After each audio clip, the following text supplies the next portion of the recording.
చెప్పాల్సిందంతా చెప్పావా? అడగాల్సిందంతా అడిగావా? ప్యాక్ చేసుకోవాల్సిందంతా చేసుకున్నావా? ఇలాంటి క్వెషన్స్ అన్నీ ఇంగ్లీష్‌లో ఎట్లా అడగాలి? ఇట్లాంటివి గదా మనం నేర్చుకోవాలి. తెలుగు మాట్లాడినట్టే ఇంగ్లీష్‌లో మాట్లాడాలంటే. కానీ ఇవి నేర్చుకోం. ఇన్‌ఫాక్ట్ ఇట్లాంటివి ఎన్నుంటాయి, ఏం నేర్చుకోవాలని గూడా తెలీదు. స్టాండర్డ్‌గా ఏవో కొన్ని స్ట్రక్చర్స్ అవి ఇవి నేర్చుకొని నాకు రావట్లేదు, ఫ్లూయెంట్‌గా రావట్లేదు, తెలుగు మాట్లాడినట్టు ఇంగ్లీష్ రావట్లేదు అని అంటూ ఉంటాం. ఒక్క 2 నెలలు. ఇంకా సరిపోలేదు అంటే ఇంకో 2 నెలలు. డెడికేటెడ్‌గా టైమ్ స్పెండ్ చేస్తే ఒక 1 అవర్ ఎవ్రీ డే ఖచ్చితంగా మనకున్న ప్రాబ్లమ్స్ అన్నీ సాల్వ్ చేసుకోవచ్చు ఇంగ్లీష్‌లో. 1, 2 కాదు. ఒక డేలో 5 డిఫరెంట్ టైమింగ్స్‌లో ఆన్‌లైన్ క్లాసెస్ రన్ అవుతూనే ఉంటాయి. Every single day. రోజు 1 అవర్ క్లాస్‌లో జాయిన్ అవ్వండి. ఇలాంటి కాన్సెప్ట్స్ అన్నీ తెలుసుకోండి. ప్రాక్టీస్ చేయండి. తెలియనివన్నీ అడిగి తెలుసుకోండి.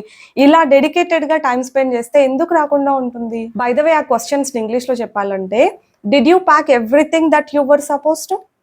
Did you ask them everything that you are supposed to? నా సజెషన్ ఏంటంటే మీరు బాగా రిసర్చ్ చేసి మీకు కంఫర్టబుల్ అనిపించిన చోట జాయిన్ అయ్యే నేర్చుకోండి. అప్పుడే మీ లెర్నింగ్ ఈజీగా ఉంటది. ఎందుకంటే మీకు ఒక పర్సన్ ఉంటారు మిమ్మల్ని గైడ్ చేయడానికి, ఈ టైంకి క్లాస్ జాయిన్ అవ్వాలి అని చెప్పడానికి, మీకు డౌట్‌లొస్తే క్లారిఫై చేయడానికి, ఈరోజు ఇది నేర్చుకోండి అని చెప్పడానికి, ఇలా ఒక పర్సన్ పుష్ చేస్తూ ఉంటే నేర్చుకోవడానికి, మనకు మనం సొంతంగా నేర్చుకోవడానికి చాలా తేడా ఉంటది గదా! నేను కండక్ట్ చేసే ఆన్‌లైన్ క్లాసెస్ డీటెయిల్స్ కోసం అయితే ఈ నంబర్‌కి వాట్సాప్‌లో మెసేజ్ చేయండి. నేను డీటెయిల్స్ అన్నీ షేర్ చేస్తాను. డెమో వీడియోతో కలిపి.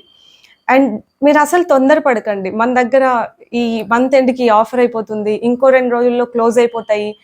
అడ్మిషన్స్ ఇట్లాంటివేమి ఉండవు. ప్రతి మంత్ కొత్త బ్యాచెస్ స్టార్ట్ అవుతూనే ఉంటాయి. ఈ మంత్ ఒక 2 బ్యాచ్‌లు స్టార్ట్ అయ్యాయంటే నెక్స్ట్ మంత్ 3 బ్యాచెస్ స్టార్ట్ అవుతాయి డిఫరెంట్ టైమింగ్స్‌లో. కాబట్టి ఏం తొందర పడకండి. నిదానంగా ఆలోచించుకొని అన్ని చోట్ల రిసర్చ్ చేసి చూజ్ చేసుకోండి మీకు సెట్ అయ్యేది.